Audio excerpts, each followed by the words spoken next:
CBS Radio presents the news. From Washington, here is Bob Pierpoint. Another larger Sputnik with a dog named Curly aboard is now whirling around the Earth 1,000 miles out in space. The Russians launched an 1,100-pound satellite late last night, and so far both Sputnik 2 and its K-9 passenger are reported doing well. The dramatic achievements in space which occurred in recent weeks should have made clear to us all, as did the Sputnik in 1957, the impact of this adventure on the minds of men everywhere who are attempting to make a determination of which road they should take. Radio Moscow started broadcasting time schedules for its latest satellite a short while ago with the announcement that Sputnik 2 will pass over Washington, D.C. in just a few minutes from now. Dr. J. Allen Hynek, well-known associate director of the Smithsonian Observatory at Cambridge, Massachusetts, was asked if the half-ton weight of Sputnik 2 indicated the Russians might have a war rocket powerful enough to reach this continent from the Soviet Union. It certainly indicates they have the capabilities of launching an intercontinental ballistic missile, replied Dr. Hynek. Now it is time to take longer strides. Time for a great new American enterprise. Time for this nation to take a clearly leading role in space achievement, which in many ways may hold the key to our future on Earth. Dr. John S. Reinhardt, also with the Smithsonian Observatory, commented after studying figures on the new Soviet satellite, "I firmly believe the Russians could reach the moon in a few days." I believe we should go to the moon, but I think every citizen of this country, as well as the members of the Congress, should consider the matter carefully. Every scientist, every engineer, every serviceman, every technician, contractor, and civil servant gives his personal pledge that this nation will move forward with the full speed of freedom in the exciting adventure of space. We go into space because whatever mankind must undertake, free men must fully share.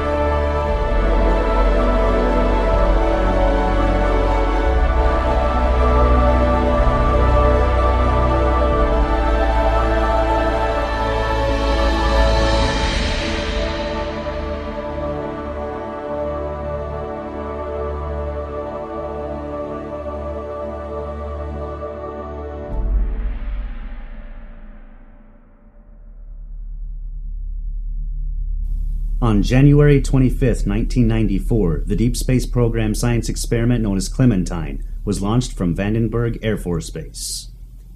Clementine was able to deliver more than 1.8 million digital images between February 26 and April 22, 1994. These images were quickly accessible to the general public on the World Wide Web. In 1994, President Clinton cited the Clementine mission as one of the major national achievements in aeronautics in space. By going to the Clementine Lunar Image Browser 1.5, you can find many images that have been smudged or blurred to keep you from seeing what is there. Click on the desired resolution section and choose 1 pixel equals 1 kilometer option.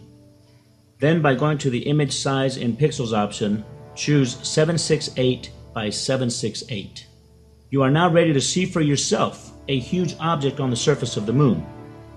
On the moon map, you will easily see a dot on the top of this crater and on the lower left. Click on the black dot on top of the crater and a close-up image of this section appears in the browser. What you see is a huge object resting at the top of this crater. It appears to be a large machine or perhaps a large spaceship or a motor of some kind. You can clearly see this photograph has been smudged over and blurred so we cannot see the details.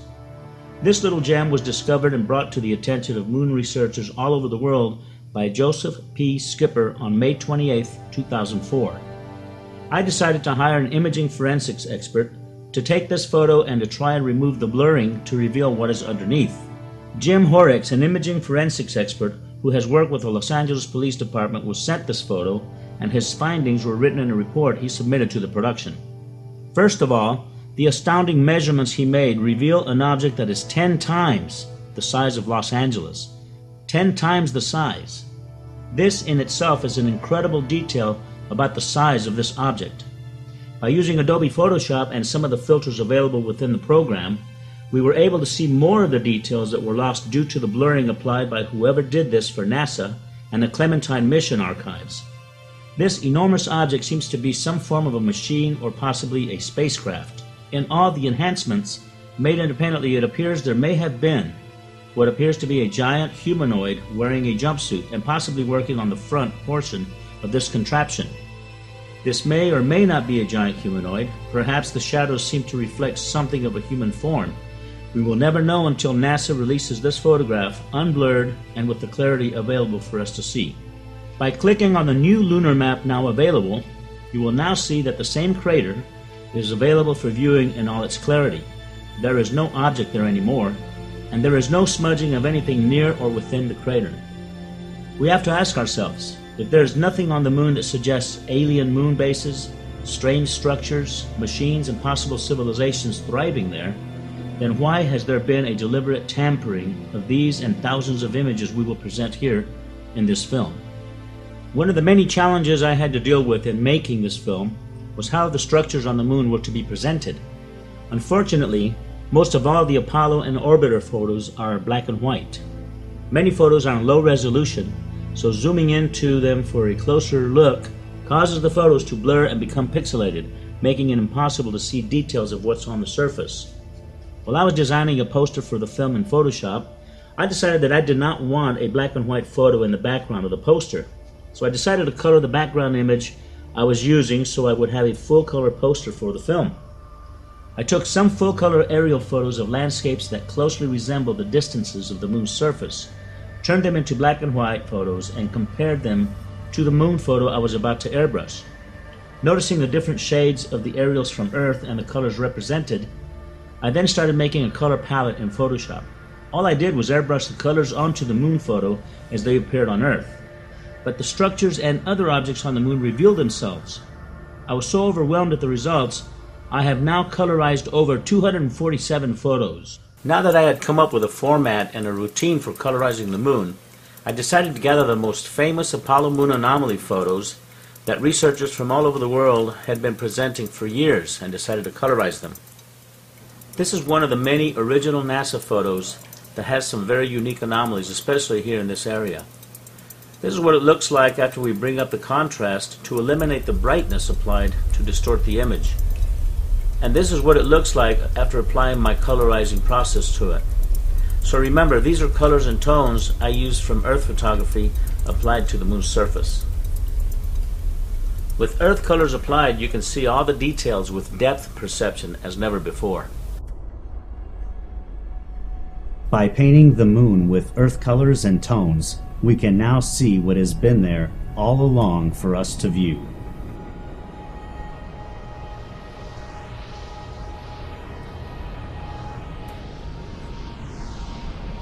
I got started in this probably in the mid-1990s, listening to Hoagland on the old Coast to Coast AM radio program with Art Bell. And he was talking about the stuff that he'd found on the moon, and some images and some things that clearly appeared to be structures. They were very anomalous. And he was noting that there were thousands upon thousands of photographs that had been taken of the moon by the various unmanned probes and then the astronauts that had orbited the moon. And he said, you know, Art, anybody can do this. And what I realized is, A, I'm anybody. B, I think I understand the arguments. I'm an engineer by trade, so aerospace engineer, so I may not be an architect, but I certainly know structure when I see it. And I started looking at the evidence that he presented, and I just got fascinated by it. I created a web page called the Lunar Anomalies homepage, which still exists, and it was all dedicated to stuff on the moon. The Hubble telescope has taken the most incredible photography of deep space and far off in the vast universe. When you see these spectacular scenes, you can't help but wonder how many others live out there. So when NASA was asked by scientists and astronomers when the Hubble telescope would be used in photographing the moon, NASA's reply was that because the moon was too bright, it would be impossible to get accurate photography of the moon. The first photo was released from the Hubble Space Telescope in 1999. Needless to say, the scientists and astronomers were not too pleased at how NASA had deliberately lied to them. When I heard about this photograph, I thought for sure we would see the moon in full color. But of all the photos taken by the Hubble telescope of the moon, they are in black and white. After colorizing all these photos, you can't help but learn the moon's layout. After all, it is a small planet compared to Earth.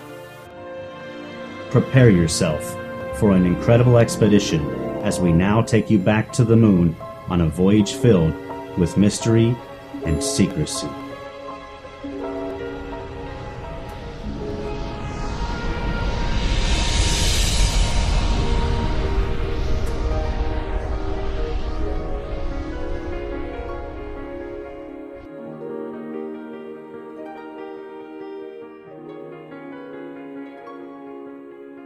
I'm not sure why NASA has not told us what's on the moon.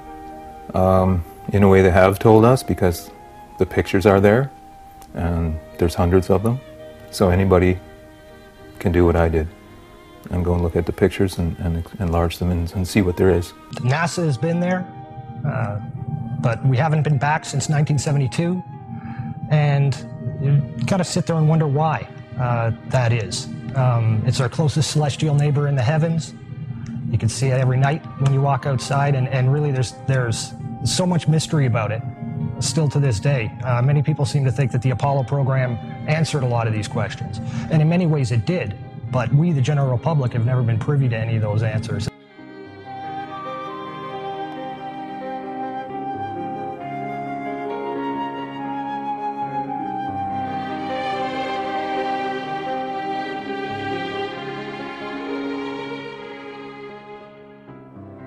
Is there already somebody there? And is there even a secret space program that we don't know about, that maybe even NASA doesn't know about, that's been to the moon and back and using very advanced technology? A cover story that's based entirely upon the premise that there is absolutely no life there, and that there's no life to be found, past, present, at all.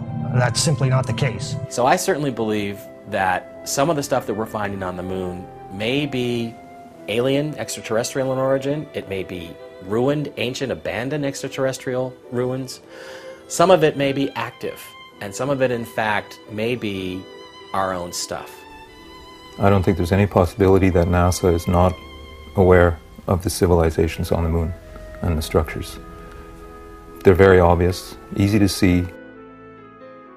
They are in contact with some of these extraterrestrial life forms, and they don't want you to know about it. There was the guy that hacked into the NASA database and found some listings of non-terrestrial officers. NASA may have made a deal with beings up there to not reveal their civilization, but then again, the pictures have the evidence. It's all in the pictures anyway. The whole purpose to the cover-up is to prevent we, the plebeian masses of this planet, from gaining the appreciation that there is indeed extraterrestrial life out there, intelligent extraterrestrial life. And this is life that the government is very well aware of. The governments around the world, it's certainly not a U.S. issue. They're very well aware of it.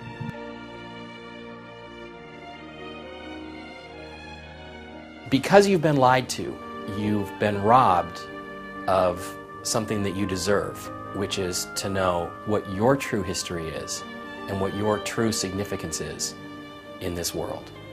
I really don't think people realize how deep the lie goes, how big it is, how unbelievable the cover-up is. This truly is the greatest story ever denied.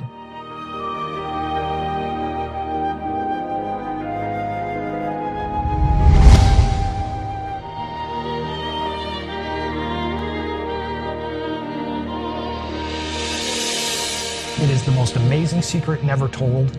It is the most monumental cover-up in human history.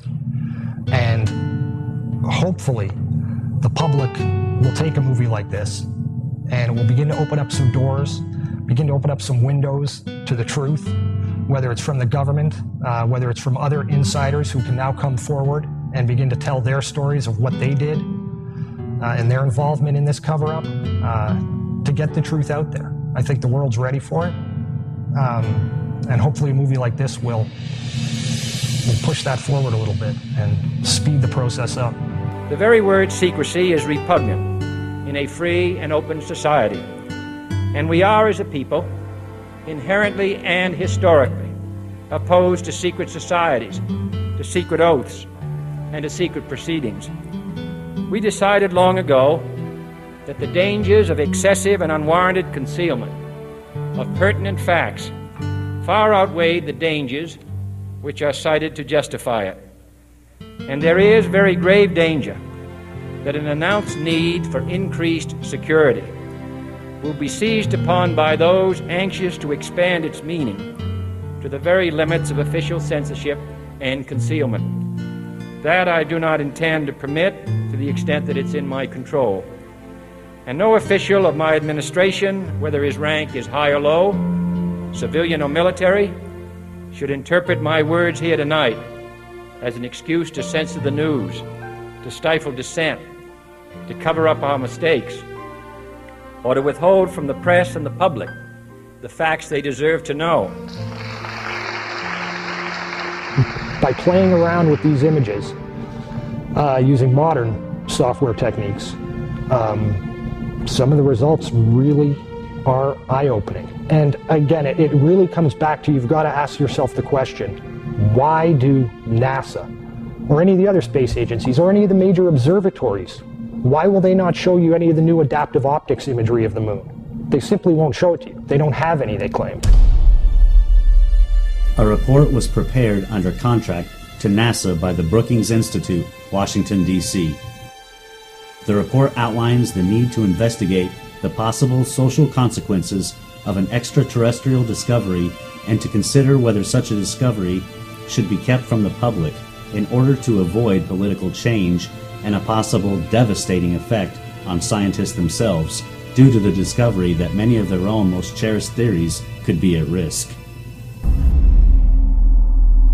And it says in there that you should seriously consider covering that information up, because it may in fact lead to what it calls the disintegration of our culture because of the tremendous cultural impact, the shock that it would have, especially to scientists and engineers who've come to believe arrogantly, I think, that we are the top of the heap, that we are some part of some natural process and we are the dominant species. I don't think that that argument flies. I think that document is nothing more than their political and legal cover for what they've been doing, because there is a much bigger issue that comes out here. What most people don't know is that, NASA is not a civilian science agency. If you look at the actual charter under which NASA was originally put into existence, it states clearly there that NASA is an adjunct, a division of the Department of Defense, and it is beholden to the Department of Defense. When you couple the Brookings Institute report with a document called Executive Order 10501, 10501 was a document that was specifically related to safeguarding official information in the interests of national defense. And it's important to note that the term national defense actually includes not only considerations of a military perspective, but also geoeconomic and geopolitical as well. And when you compare or take those two documents, when you take 10501 and the Brookings Institute report, right there, that lays the framework for the greatest story ever denied. That gives them legal justification to cover this up.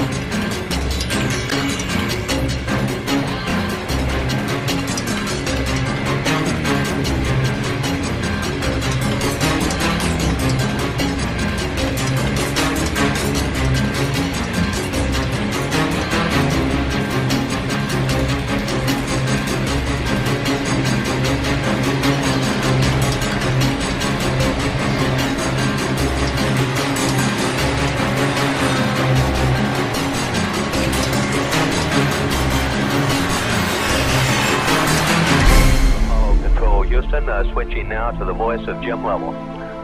by 60.5. Good to hear your voice. Apollo 8, Houston, what does the old moon look like from 60 miles? Over. Okay, Houston. The moon is essentially gray. No color. Looks like plaster of Paris. It has been speculated the moon missions were hoaxed. Perhaps some of the Apollo missions were filmed in different locations and in studios in order to conceal the incredible discoveries found on the moon.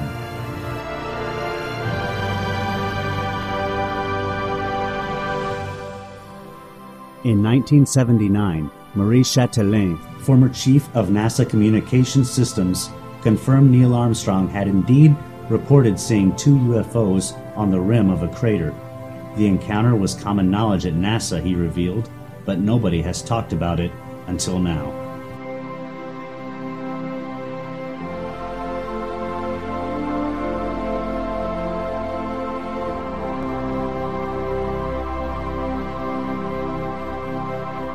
Even if you don't care what's up there, you damn sure care about the lies that are being put in place to hide what's up there. You know, whether you have the interest in the space program or the interest in what's going on over our planet's atmosphere or not, you are affected by the lies that are in place to maintain this greatest of all cover-ups. And we're talking about just a massive effort by the military-industrial complex. A couple of nuclear weapons sent into space were destroyed by the extraterrestrials. Our government sent a nuclear weapon for explosion on the moon's surface. It was tended to, as I understand it, to assess some scientific data and reaction and so forth. When I was a corporate manager of Fairchild Industries in 1974 through 77, I met the late Dr. Werner von Braun in early 74. At that time, von Braun was dying of cancer, but he assured me that he would live a few more years in order to tell me about the game that was being played, that game being the effort to weaponize space. The idea of any explosion in space by any Earth government was not acceptable to the extraterrestrials, and that has been demonstrated over and over. The strategy that Werner von Braun taught me was that first the Russians are going to be considered to be the enemy. In fact, when I met him in 74, they were the enemy. They wanted a weapon system they could put in space that would stop a ballistic missile. That was the concept. Then terrorists would be identified, and that was soon to follow. We heard a lot about terrorism. Now, if that ballistic missile happened to be coming from another direction other than earthbound, could it do the same thing? Then we were going to identify third world country crazies. We now call them nations of concern. I have but a short time to try to convince people that we are moving in an avenue where we are going to militarize space. The next enemy was asteroids. And the funniest one of all was against what he called aliens, extraterrestrials. That would be the final card. As a direct result, we will become a threat to them unless we spiritually grow also. And over and over and over, during the 4 years that I knew him, he would bring up that last card. And remember, Carol, the last card is the alien card. We're going to have to build space-based weapons against aliens. And all of it, he said, is a lie. We put nuclear weapons out in space as a line of defense. And we was ready to blow them up if they started in. Today, most people have come to the very clear realization, I think, that things aren't quite as you've been told. And the question then just becomes is, how big is the lie? And the truth is, it's bigger than most people can imagine. One of the great things about the NASA archive system is that at the back of many of their documents, they have both distribution and reference lists. And the distribution lists are very important. They say who that document is being forwarded to and which department and for what company. And when you begin to cull through these documents, certainly ones that deal with specific subject matter, like image enhancement, for example, you begin to see a lot of names that obviously begin to repeat. And you can very quickly determine what individuals knew what and had to have been privy to certain information just by the very nature of their job. The individual that I managed to identify and who agreed to meet with me and talk with me was a man who worked for a company called Bellcom during the 1960s and into the early 1970s. Bellcom, although many people haven't heard of it, is in many ways a company that is more responsible for landing man on the moon than NASA really was. Bellcom's a division of AT&T and Western Electric. Bellcom was around for only a decade. They were there for the specific purpose of landing man on the moon and ensuring that NASA got the job done. Meeting him was actually the most incredible 3 hours of my life, the interview that we had. A man who I knew was in the know, a man who I'd tracked down. He wasn't in any way looking to throw this stuff out in the public eye. It was just really a matter of him recognizing that I wasn't on a total blind fishing expedition, and I'd actually figured some things out. That opened him up in a big way. He made the comment several times during the interview that he'd never talked about this with anyone before. It was not the kind of subject matter that you talk with anyone about.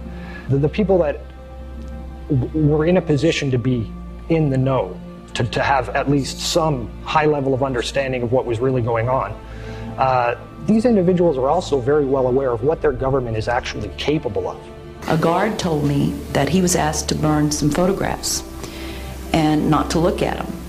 And there was another guard guarding him, who was in green fatigues, watching him burn the photographs. And he said he was too tempted. He looked at one, and it was a picture of a UFO, and he was very descriptive. I can go into that later with anyone.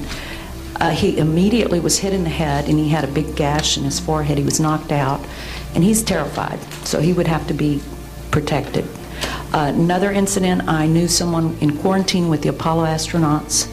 He told me that the Apollo astronauts saw craft on the moon when we landed. And that is what he told me. And he also was afraid, he said that the astronauts are told to keep this quiet. They're not allowed to talk about it. So I do want to let you know that I worked out there for a number of years, and I ran into this. So it's not something everyone knows that works out there for a long time. My boss didn't know about it. Some people that sat right next to me didn't know about it. It's very strange, because I don't know how they can do it, but they can let some people know about it and then others not. I'm willing to testify before Congress that what I'm saying is true, and thank you very much. They know the power of these people. A lot of people ask questions like, well, how come none of these people who knew about it have ever come forward? These individuals have signed their lives away in security classification documents. And when I say sign their lives away, I mean that quite literally. I mean, these are things that if they talk about, it's off to Guantanamo Bay.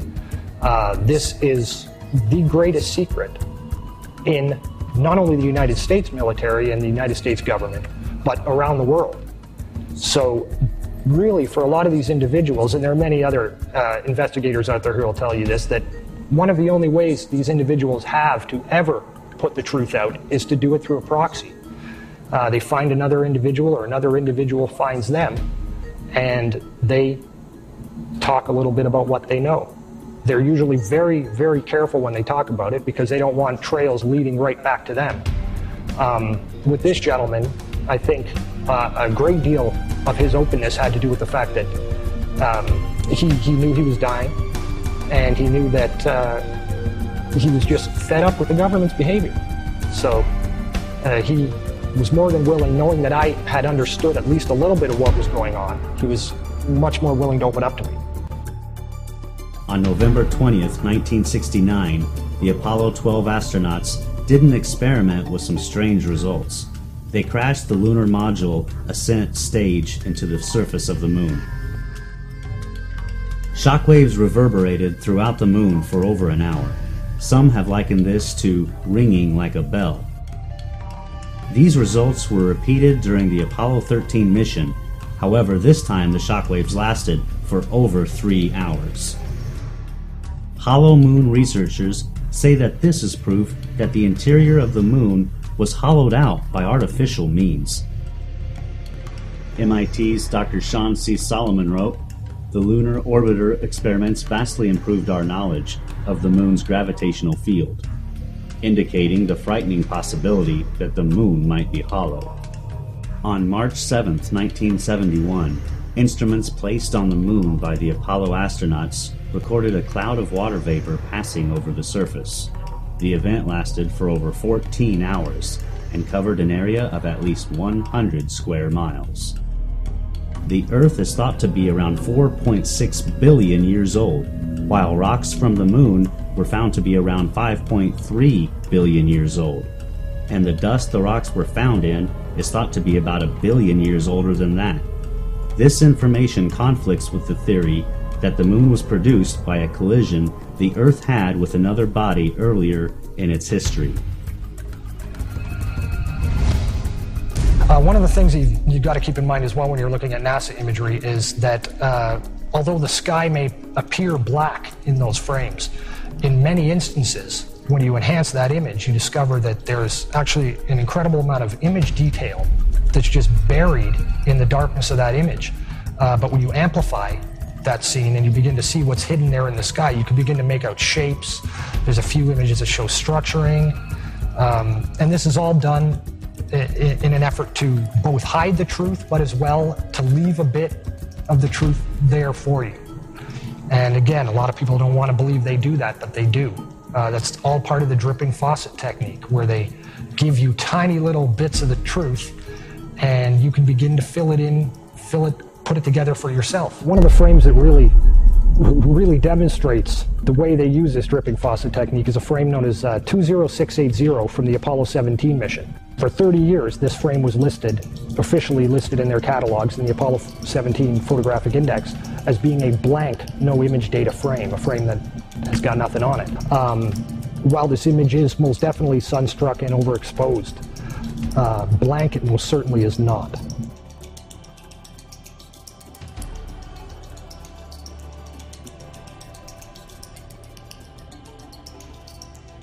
Harrison Schmitt, created some patches for his own mission, Apollo 17, which is again the mission that we take these images from, and that we've seen a lot of this color effect. And what he put on it was Stonehenge and the sun. And the sun is a symbol of ancient Egyptian god Horus. There's all sorts of Egyptian mythology that runs through all the Apollo program, which is supposed to be Greek, but it ends up that there's really sort of a dual meaning to all this stuff, and it's an Egyptian. And what he's clearly saying to people is, look, these are ruins. There is structure. This is what we're really doing on the moon. And I think what they're doing is they're trying in a subtle way to let people know, either because they remember it subconsciously or because they are deliberately trying to send us messages under the radar that they did not go there and pick up a bunch of rocks, but instead what they brought back, or what they were sent to investigate, was ancient extraterrestrial ruins. One of the most important things to keep in mind whenever you're looking at any NASA imagery, whether it's Apollo imagery or imagery of Mars, it doesn't really matter. Perspective is everything. We human beings down here on terra firma are afforded one perspective of the moon. We look at it, and that's what we have to look at. We don't know what the moon looks like from the side or from different oblique angles. All we have is this singular representation that we have to look at. And NASA has in fact gone to great lengths to ensure that the imagery that they show us of the moon's surface resembles very closely, both in photometric function as well as in angling, and the dimensional properties of the image make it appear as if it would look just like it does from Earth. One of the primary obfuscation techniques that NASA uses is to simply rotate the imagery.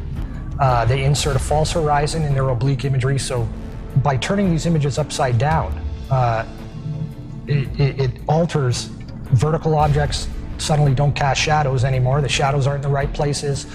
And this technique has been used since the dawn of the space age. Since the lunar orbiter missions, since even before that with Ranger missions, to make things appear as we humans expect them to appear, because we look through a telescope here, we say, oh, that's how it looks, so from the side it probably looks like this. The reality is it doesn't. The moon is a very three-dimensional object. Hasselblad cameras were the ones that were used by NASA to photograph everything on the moon. And the reason Hasselblad was used is because they had registration crosshairs. Now these registration crosshairs are there for a specific reason, okay? They're so that you can take a single photo with a single camera, so you'll be able to get distance from an object to another object because of the registration crosshairs that are built into the Hasselblad cameras. These crosshairs are always in front of whatever's being photographed. Okay, this is a perfect shot of a photograph of one of the astronauts on the moon.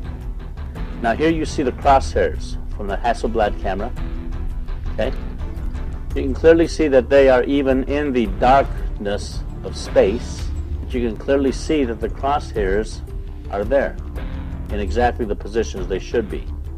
So in a lot of the false horizons, they've eliminated the crosshairs in the sky parts. And almost about 90% of the moon shots have what we call a false horizon.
In 1999, William Burroughs wrote a book called This New Ocean. It's a non-fictional account, supposedly non-fictional account, of the space race. If you look at the cover of that book, you'll notice that he has a picture of the Earth's horizon on it with the moon above. And on the cover of this book, there are two black running parallel lines that climb up from the Earth, and they pass the moon on either side, paralleling it. It's interesting when you go and look at the ISS and space shuttle imagery of the moon from low Earth orbit. When you begin to enhance those images and begin to attack the black area of the sky that appears to be solid black, and there are different filtering techniques you can use to draw that out, you begin to realize that those lines that are on the cover of his book actually are appearing in these photographs. And they don't appear once or twice. You don't see this effect once or twice. You see this in many, many, many dozens of photographs. They're just of the moon. They appear when you enhance the image. And obviously Burroughs knows something that the public's not privy to. He's really just a classic outsider-insider, very much like Andrew Chaikin is. He's a guy who knows what the truth is, but has agreed to perpetuate the lie rather than to reveal what the truth is, for a whole variety of reasons. Burroughs does a fantastic job of presenting to us exactly the propaganda and the storyline that the powers that be have been selling us as being the truth for decades. And it gives the reader the official historical cover story in brilliant details. He's someone who is most definitely in the know. There are also frames in which some of these lines appear to be behind the moon, where you see the line rising up and being cut off as it hits the lower limb of the moon before re-emerging again on the exact opposite side of that interception point, where it continues on its very straight linear path. And in these cases, you can see that the lines do not transit in front of or across the lunar disk, but rather it's the opposite. The moon appears to be transiting and covering these lines. So what's going on here? Why do all these NASA ISS frames of the moon taken from LEO show these parallel lines, and why does this book cover mimic this same visual? What are we seeing, and what is being represented? One hypothesis I've heard has to do with what are called space elevators, which, as the name implies, are elevator transport systems that can be used to lift things, satellites, cargo, spacecraft, people, from the surface of the Earth, lift those up into space. Now, I realize that to many people this idea of building elevators with lengths of the tens of thousands of kilometers that could extend from the Earth's surface up to geostationary orbit or to the moon probably sounds ludicrous, something that, if it is possible at all, must be centuries and centuries beyond what we're capable of doing today. But it really does not seem to be as beyond state-of-the-art as one might think. These are the kind of projects being worked on today and funded today. Back in 1999, NASA sponsored what was called the Space Elevator Workshop, and its purpose was to explore the feasibility of the development of space elevators in the 21st century. And it discusses plans for construction that would take place during the later half of this century. And that's all the unclassified stuff. That is what they're willing to tell us about their capabilities.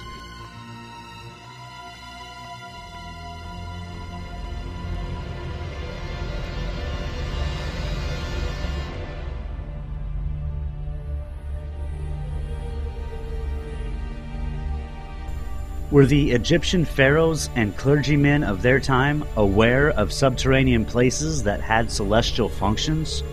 Judging by hieroglyphics that were discovered in tombs of pharaohs, such as Ramses, one can see a collaboration between what the Egyptians described in their time as a stairway to heaven and what we are seeing now with these space elevators emanating from Earth. The Vector, NASA's official logo. If you've ever looked at NASA's official logo, both their official insignia and their official seal, you'll see that the most prominent object in the seal is a red swooshing object. They call that the chevron or the vector. If you ask NASA's Public Affairs Office, this symbology is featured so heavily in their insignia and seal, they'll give you what really amounts to the standard facile cover story for the unilluminated. They'll tell you that is a representation of a hypersonic wing design from the 1950s, which was the time the logo was created. Not exactly the case. Someone might want to ask the Russian Federal Space Agency, Roscosmos, that was formed in 1992, why they chose that same logo. And while you're at it, you can go ask the Chinese, who formed their space agency in 1996, why in the world they're using a hypersonic wing design from the 1950s as their official logo. Then you can ask the Japanese, the South Koreans, Taiwanese, Malaysia, Mexico, Iran, all of these countries, even Bulgaria. They all utilize the vector symbology in their space agency logos for their national space agencies. It gets even deeper. You can go look at the individual manned program patches for NASA. The Mercury program, for example, a blatant use of covert symbology. In every logo dealing with the Mercury program, you'll see what looks like a number 7 in their logo. And again, NASA's official story is that they put this number 7 there so that they could pay homage to the original 7 Mercury astronauts. Kind of forgetting the fact that only 6 Mercury astronauts actually flew into space, because number 7 never did. Deke Slayton had a heart problem, so he didn't get to go up. So there were only 6 Mercury astronauts. Yet there's a 7 in every single logo. That's in the official mission or official program insignia for Mercury, as well as the 6 individual mission patches carry this logo. And it carries on to the Space Shuttle program. If you look at the Apollo logo has a big letter A in it. At least that's what they want you to believe, but it's not. Again, that's just a simple way of explaining away the inclusion of this vector symbology in the logo.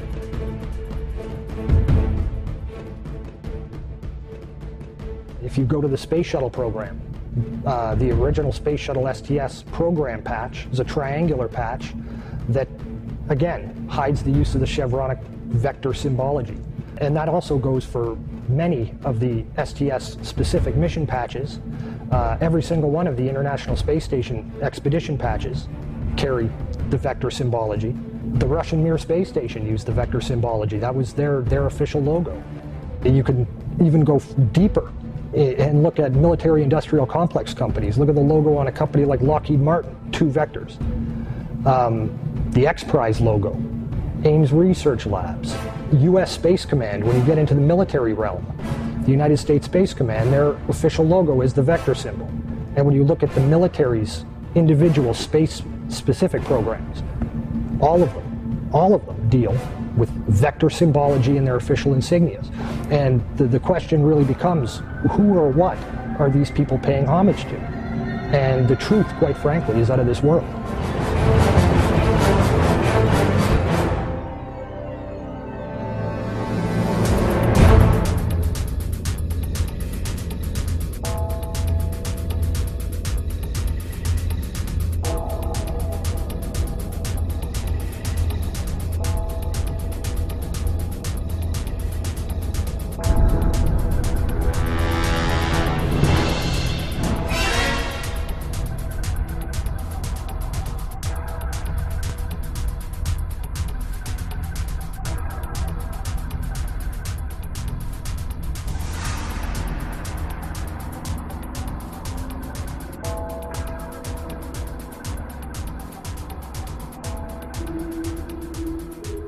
This painting, entitled The Madonna with Saint Giovannino, was made sometime during the 1400s.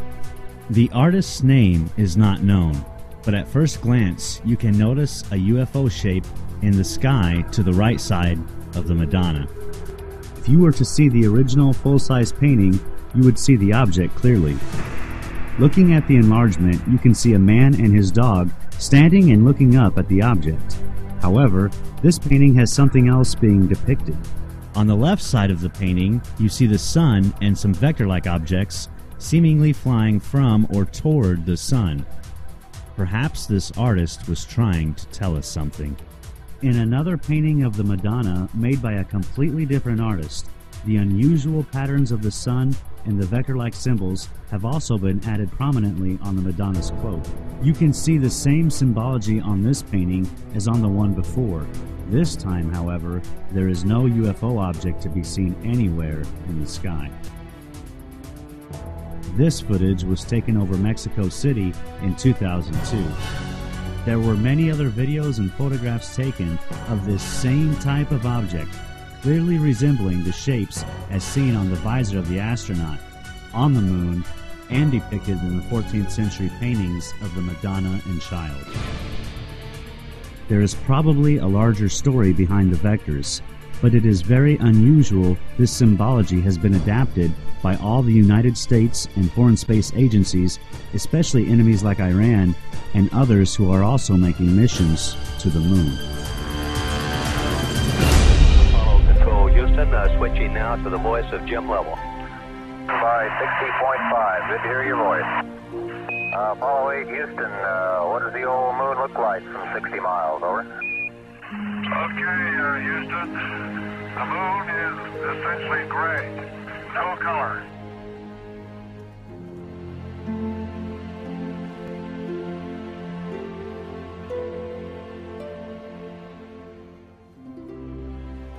Exactly 2 weeks before I finished editing the first version of Moon Rising, I found out that there's a website on the USGS, it's the United States Geological Survey website, where they have the moon in different colors. They have it on grayscale, they have it on false color, which is infrared and ultraviolet views of the moon. But they also have the spectral color, which is full natural color of the moon. And when I found this out, I just totally freaked out. I mean, first of all, when I airbrushed the moon to build the poster for my film, I didn't realize how close I was to the actual natural colors of the moon. My partner Saskia, she goes, Jose, are you sure you haven't been on the moon? Because it was so close, it was just amazing. It's so unbelievably beautiful. All these natural colors that exist out there has never been shown to us. I've seen on TV, the moon is gray and black, and it has no color. Well, that couldn't be farther from the truth. It's really compelling. I just want to see more, and it blew me away. It absolutely blew me away. First of all, with the Clementine mission, it took 1.8 million images of the moon. The high-resolution ones, you can't seem to get any of them because, well, they give you different reasons why you can't get them, but you can't seem to get them. But there's also these natural color images, and they are much, much brighter. They have far more color than they should if our models of the moon are correct. Now, there's two ways you can approach this. One is it could very well be that some of these areas, let's say some of these areas under these glass structures, these domes, are still intact, that there's still atmosphere in there, that there is still stuff growing there. You know, you would obviously have plants and vegetation, you have various things there that you would need to survive, or that you would have simply for the aesthetics of living in an environment with plants and animals. So it's possible that's what some of this stuff is. Another distinct possibility, and this is the one that I tend to advocate, is that if you really do have these multiple layers of glass structures all over the moon, what's going to happen is the light is going to scatter and bounce all over the place. And when it does that, you get a prism effect, and it then will combine with other red or green or blue, and it will make other colors. In order to comprehend the significance about the natural color of the moon, you need to know where these images come from. This is what is called the skin of the moon. It is the actual surface that has been stretched and flattened out. When visual artists wrap this skin around a sphere in their 3D programs, this is what you get. Jose Escamilla downloaded hundreds of sections of the entire skin that is available on the USGS website. The area of interest is in this section here, located on the front side of the moon. When Jose zoomed into this particular section, he recognized some very unusual features and objects in the scene. First of all, the terrain below is clearly presenting itself at an angular view. The disc shape located here appears to be hovering above the surface. When you compare this disc with others that are closer to the terrain, you can clearly see this object is not down on the terrain. Jose found out very quickly that there are more of these discs all over the moon. The discs that you will see in other photos we are going to present are identical to this one. They are hovering on their sides, and sometimes they are hovering as these others below. The other discs you will see are different in color and details, but they are shining light onto the lunar surface as they do whatever they are doing close to the terrain. In all the photos Jose presents in this film, you are seeing the only clear and detailed photography ever released in full color of real flying saucers. NASA has known this, and so have the multitudes of people connected to the space program. Another thing that I need to bring forth is, in my first film, UFO the Greatest Story Ever Denied, we had this whole segment on the STS footage of the things that are flying near the tether, things that have a donut hole, but they seem to be alive. I come to find out that these things are thriving on the moon's surface. There's thousands of them. And they're hovering above the moon's surface, finding the full color imagery that you're looking at now, the natural colors of the moon. It brings us to a total new reality that the moon could have been teeming with life back in '94 when these photos were taken, or it may still be teeming with life.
And the truth is, once you look at these pictures of the moon or Mars and you realize that this stuff is structure, that there's artificial structures there, pretty much everything is on the table. There are so many lunar landscapes filled with color and textures unlike anything ever seen before with the human eye. There are deep crevices and overhangs where you can see immensely huge openings, or what appear to be cavern entrances. There are far too many gigantic and massive structures as can be described. You have to see them for yourself in order to grasp the size of these complex and, in most cases, alien-like architecture, as you have seen in many films. You will even see some strange vine-like webbing as depicted in Steven Spielberg's War of the Worlds. Glass domes, UFOs, massive buildings and scaffolding spread throughout the lunar terrain in many sizes, shapes, and forms. It is evident the missions to the moon were more involved than gathering rocks and dirt samples. There is no doubt we went to the moon. It is what was waiting for us when we got there that this film is about.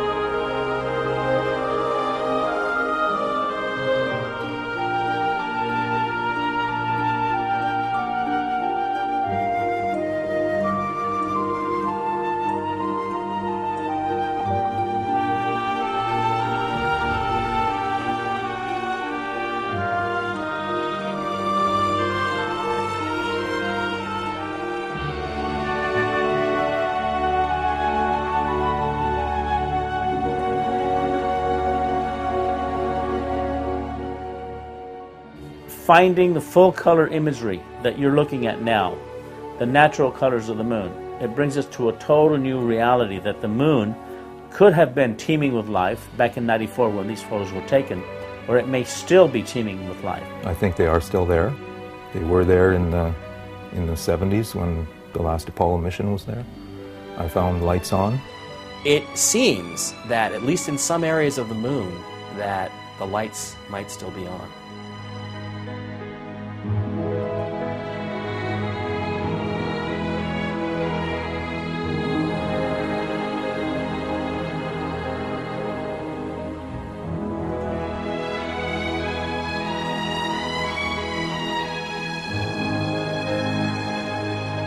We're talking about the covering up of hyper-advanced technology that could do away with fossil fuels, our dependence on fossil fuels. We're talking about technology that allows for much quicker transport through space than we've ever been told. What I think has happened is that all these other countries somehow have found out that we went there, that we brought back this technology, that we're exploiting this technology. And they want a piece of the action. So that's why, it's the only reason why they would spend the kind of money that they're spending. India, China, all these, Japan, all these countries to go back to the moon. To what? To collect rocks? No, they're going back there because there's something incredibly valuable there that they know that we have, the United States brought back, that they want a piece of. And it's a tremendous risk. You know, there's not just simply the risk to the astronauts' lives. There's, if you believe some of the stories, there's even a risk to, you know, other people that might already be there. In the end result, I have found that the moon is in full color. It's not a black and white object. It's not made of, you know, impact craters and this kind of thing. There's a lot more to it. NASA has deliberately tampered a lot of the photography. They've eliminated the crosshairs to eliminate what was in the background in the sky or in the landscapes. And there are some very significant things that have occurred. All we say, we don't know the answers. You know, in this whole realm, none of us, none of these individual researchers, not necessarily Jose, not Richard and I, we don't have all the answers. We all have a piece of the puzzle. We all see different parts of it. And there's certain aspects of this that we're all good at. All I'm presenting to you, and it's backed up with facts, all my films present you with evidence that is fully acknowledged. You can backtrace it, you can do, as they say, back engineer everything I present. It's all there for you to see. What we do know is that there's more information out there. Again, there's 1.8 million Clementine images sitting on the web. No one person can access even a handful of those and look at them and study them and find stuff on them. So what we need is for people that see these films and see documentaries like this is to understand that this stuff does exist. They can't hide it all. When I was talking with the gentleman from Belcom, and we were discussing the lie, everything he was telling me was different from what we were being told was the truth. And at one point I asked him, I said, man, you guys, you lied about a lot, didn't you? And instantly he said, no, we didn't lie about certain things. We lied about everything. None of it was true.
have vowed that we shall not see it governed by a hostile flag of conquest, but by a banner of freedom and peace. We have vowed that we shall not see space filled with weapons of mass destruction, but with instruments of knowledge and understanding. Yet the vows of this nation can only be fulfilled if we in this nation are first, and therefore we intend to be first.